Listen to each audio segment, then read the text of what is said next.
isolation.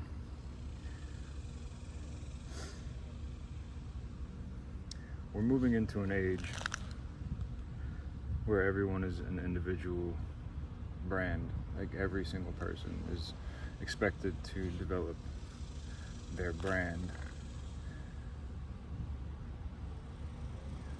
because we constantly hear people saying, well, everyone has the means to produce content and develop a business by themselves. There will be as many companies as there are people in the future. When you have as many companies as you have people in the future, then everyone's just going to be selling at each other instead of interacting with one another, competing for attention. I mean, that's what we do now. We compete with one another for another's attention so that they can buy our product, whatever that product is. I mean, I'm selling a product here now on this channel. That's my message, you know, that is the product. Now, here's the dangerous part about it.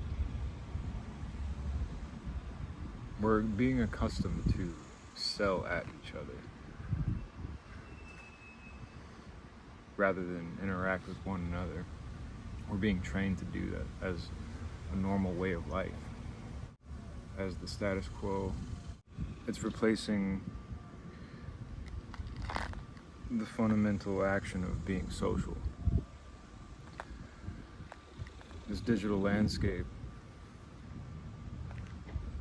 separates us. It divides us. It puts as Max Igan calls it, a scrying mirror between the individual and his neighbor. That scrying mirror becomes a barrier to the social landscape, which is very much necessary.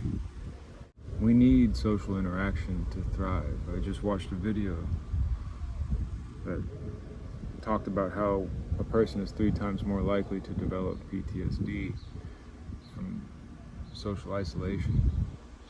It exacerbates problems that are underlying in an individual,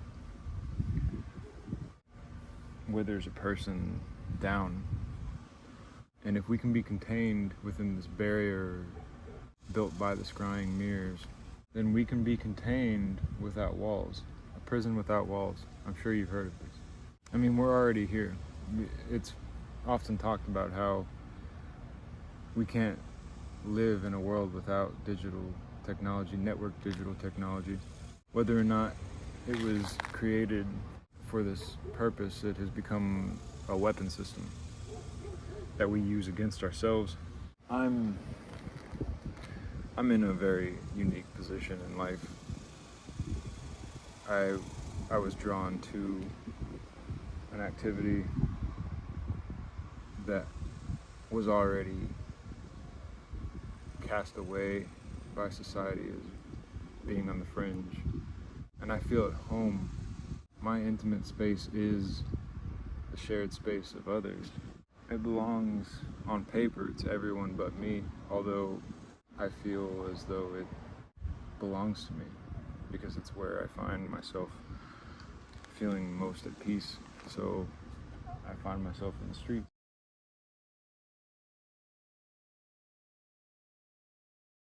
The skate park is just a mere container. That's all it is.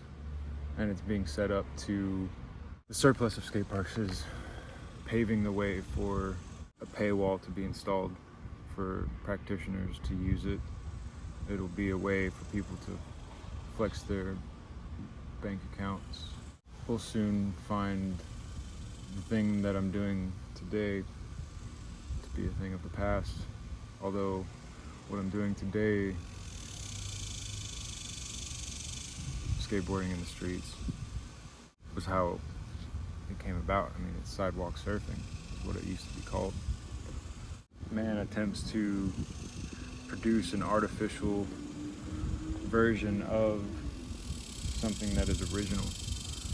So I'm going to choose to be original today and do it in its original form, because I can only control what I do in life. I can't control others. So I'm going to do my best to resist the direction that we're all moving towards, which is individual digital prison cells, where the algorithm will be able to choose any individual they deem unnecessary as useless and be able to dispose of them in an undetected manner. Our fellow man won't be able to